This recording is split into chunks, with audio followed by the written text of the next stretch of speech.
बिस्मिल्लाहिर्रहमानिर्रहीम। नाज़रीन अस्सलाम वालेकुम। आप देख रहे हैं CNN उर्दू में। नाज़रीन आज हम बात करेंगे, ट्रंप ने खलीजी ममालिक से अखराजात मांग लिए, और दूसरा अहमदीनजाद के बारे में रजीम चेंज मंसूबे के हवाले से एक न्यूयॉर्क टाइम्स का बड़ा दावा। इस्तेकाम पार्टी जो है वो इस्तेकाम बख्शने के लिए मौलाना फजलुर रहमान के मुखालिफ आ गई। और इसके अलावा रेहान तारिक के हवाले से जो है उल्मा के जो उनके हक़ में फतवे थे वो अदालत में पेश कर दिए गए। इन सब पर बात करेंगे।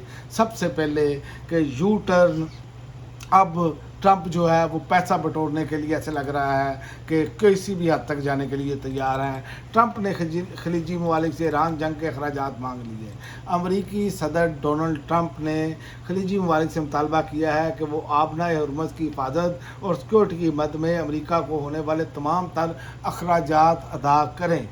और ओवल ऑफिस में सहाफ़ियों से गुफ्तगू करते हुए अमरीकी सदर ने वाज़ेह किया है कि चूँकि अमरीकी फ़ौज दुनिया की इंतहाई अमीर तरीन खित्ते को तहफ़्फ़ुज़ फराहम कर रही है, इसलिए ममालिक पर वाजिब अदा है कि वो अमरीकी अखराजात की तलाफ़ी करे। इस हवाले से डोनाल्ड ट्रंप का कहना था कि हम एक ऐसे खित्ते की हिफाजत कर रहे हैं जो दुनिया के अमीर तरीन इलाकों में शुमार होता है, और हम इससे बहुत ज़्यादा रकम खर्च कर रहे हैं। मैं चाहता हूँ कि हमें इसकी सिक्योरिटी के अखराजात वापस किए जाएँ, क्योंकि हम दुनिया के एक इंतहाई अमीर खित्ते की हिफाजत कर रहे हैं, इसलिए हमें इस तहफ़्फ़ुज़ के बदले अदायगी की जाए। यानी कि कट्टा खुल गया है डोनाल्ड ट्रंप को पैसे देने पेने ने।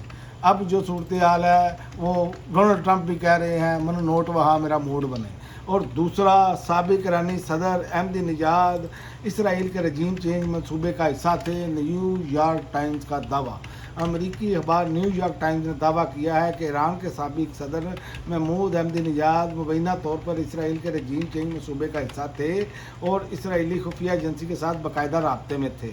अहमदीनजाद मोसाद के सरबराह डेविड से खुफिया मुलाकातें भी हुई थी, और अमरीकी अखबार ने अमरीकी हुकाम और दीगर बावसूख ज़राए से दावा किया है कि ईरान में हुकूमत की तब्दीली के कई साला मंसूबे के तहत इसराइल ने महमूद अहमदीनजाद को दोबारा इक़्तिदार में लाने के लिए सरगर्म कोशिशें भी की।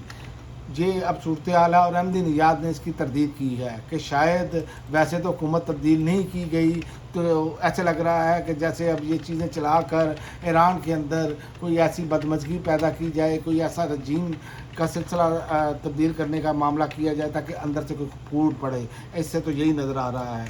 और तीसरी बड़ी खबर, इस्तेकाम पार्टी मौलाना फजलुर रहमान के ख़िलाफ़ पंजाब असम्बली में करार ले आई सख्त कानूनी कार्रवाई का मुतालबा। ये वो इस्तेकाम पार्टी है जिसको बंदे उठा कर जो है वो शामिल किए जा रहे हैं। ये वो इस्तेकाम पार्टी है जिसने पाकिस्तान को अदम इस्तेकाम का शिकार कर दिया, जिसने गिलगित बल्तिस्तान में अदम इस्तेकाम का लोगों को शिकार कर दिया। जो जीत कर आए उनको जनाब ज़बरदस्ती उसमें शामिल कर दिया गया, और पीटीआई से फिर वो रजिस्ट्रेशन और इंतखाबी निशान छीन कर ये सारा कुछ किया। ये देखने में कितने भोले नज़र आते हैं, लेकिन ये अवाम को ऐसा समझते हैं कि जैसे अवाम को कुछ पता नहीं है। तो इसमें अब इस्तेकाम पार्टी के रुकन सूबाई असम्बली मोहम्मद शोएब सिद्दीकी ने जमीयत उलमा इस्लाम फ़े के सरबराह मौलाना फजलुर रहमान के हालिया बयानात के ख़िलाफ़ पंजाब असम्बली में करारदाद जमा करा दी।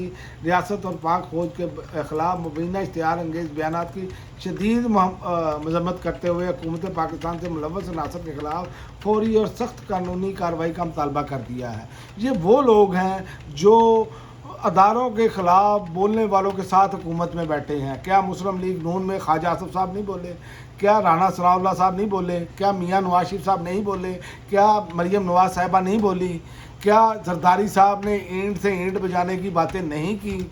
ये सारे वो लोग हैं सिर्फ़ और सिर्फ अपने अपने मफादात के चक्कर में ये बैठे हैं। ये अपने अपने हिस्सा मांग रहे हैं, क्योंकि अब इनको ये अंदाज़ा हो गया है कि मामला इसी तरह है। और मौलाना फजलुर रहमान के बयान को भी मैं इसी तरीके से देख रहा हूँ कि वो भी चाह रहे हैं कि उन्हें कुछ हिस्सा दिया जाए। और इसके अलावा तौहीन मज़हब और पीका एक्ट केस के रेहान तारिक के हक़ में उलमा के फतवे पेश कर दिए गए। अपना पीका एक्ट के तहत दर्ज मुकदमे में नामजद एंकर पर्सन रेहान तारिक को 6 रोज़ा जिस्मानी रिमांड मुकम्मल होने पर अदालत ने अदालत में पेश किया गया। अदालत ने तफ्तीशी काम से रिपोर्ट और फरीकैन के दलाइल सुनने के बाद एंकर रेहान तारिक को जुडिशल रिमांड पर जेल भेजने का हुक्म दे दिया और जिसके फ़ौरन बाद मुलजिम की जानिब से ज़मानत की दरख्वास्त दायर कर दी गई है। और इतलात के मुताबिक रेहान तारिक को इनका 6 रोज़ा जिस्मानी रिमांड ख़त्म होने पर पुलिस के तफ्तीशी काम की जानिब से सख्त तरीन सिक्योरिटी सार में अदालत के रूबरू पेश किया गया। बात यह है कि कोई सहाफ़ी अगर किसी का इंटरव्यू कर लेता है या कोई बात कर लेता है तो पीके एक्ट लग जाता है, ये बदकिस्मती है। बात यह है कि अगर किसी ने कोई ऐसी बात की मजहबी हवाले से तो उसके हवाले से उस पर कार्रवाई होनी चाहिए ना, जिससे किसकी दिल आज़ारी हुई है।